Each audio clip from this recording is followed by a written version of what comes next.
Zaia resta, questo sì, perché devo dirvi che per me è importante come presidente, come referente. L'endorsement che non ti aspetti ha aperto un varco nella politica regionale, facendo saltare sulla sedia lo stesso Arturo Lorenzoni, già vice di Giordani e oggi speaker dell'opposizione a Zaia in Consiglio regionale. Esterrefatto, spero Giordani corregga il tiro, dice Lorenzoni, nei minuti in cui il governatore ringrazia sempre Giordani per l'onestà intellettuale. Caustico sul sindaco di Padova Roberto Marcato, ecumenico Alberto Stefani. È la maturazione dell'uomo politico che si rende conto finalmente di essere dalla parte sbagliata e quindi insomma con questa presa di coscienza ovviamente dichiara qual è la sua vera natura, che è quella giusta, insomma.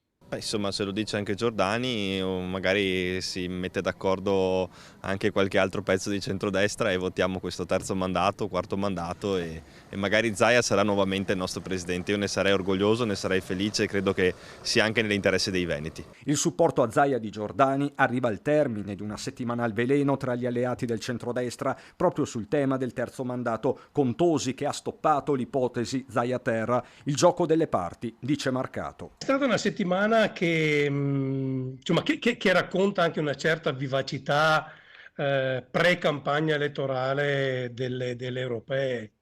E d'altronde lì ogni partito si gioca la sua partita. È inevitabile che sia così e questo è solo l'antipasto, ne vedremo davvero delle belle, bisogna avere nervi saldi.